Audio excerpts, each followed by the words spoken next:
તો આજે મારા મોર્નિંગ વર્કઆઉટનો છે ડે 47 જય સોમનાથ. તો જો એક્ટિવા લઈ અને બૂટ પહેરી નીકળી ગયા હતા આપણે ગ્રાઉન્ડ તરફ જવા માટે. અને રવિવારે આપણે કાલે રેસ્ટ રાખ્યો હતો એટલે સોમવારે મારે ઉઠવામાં પણ થોડુંક મોડું થઈ ગયું. એટલે મોડો 8 વાગે ગ્રાઉન્ડ આવી ગયો હતો. ગ્રાઉન્ડ આવીને તરત મેં ધરતી માતાના આશીર્વાદ લઈ અને વોર્મઅપ ચાલુ કરી નાખ્યું. વોર્મઅપ કરીએ બાદ મેં થોડું ઘણું બોડીનું સ્ટ્રેચિંગ કરી, થોડા ઘણા પુશઅપ લગાવી અને પછી બૂટની વાદળી ટાઈટ કરી નાખી. અને આજે આપણે સોમવાર હોય એટલે આજે આપણે લોંગ રનિંગ અને થોડી ઘણી સ્પિન્ટ મારવાની હોય. એટલે જો સૌપ્રથમ મેં 10 રાઉન્ડનું લોંગ રનિંગ કરી નાખ્યું. ત્યારબાદ જો 400 મીટરની 2 સ્પિન્ટ લગાવી અને થોડોક રેસ્ટ લઈ 800 મીટરની 1 સ્પિન્ટ લગાવી નાખી. અને થોડોક રેસ્ટ લઈ અને પાછી મેં 100 મીટરની 5 સ્પિન્ટ લગાવી. અને તડકો તો ફૂલ હતો એટલે પરસેવો પણ વળી ગયો હતો.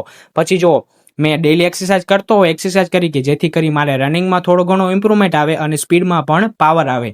ત્યારબાદ મેં થોડો ઘણો રેસ્ટ લઈ અને પછી એપ શોર્ટકટ સ્ટાર્ટ કરી નાખ્યું કે જેથી કરી આપણા એપ્સમાં પણ ઇમ્પ્રુવમેન્ટ આવે. અને થોડાક પુશઅપ મારી ધરતી માતાના આશીર્વાદ લઈ પાણી પી અને સવારના વર્કનો વિરામ આપી હું વહી ગયો સ્નાન કરવા અને કરી નાખી દાદાની પૂજા.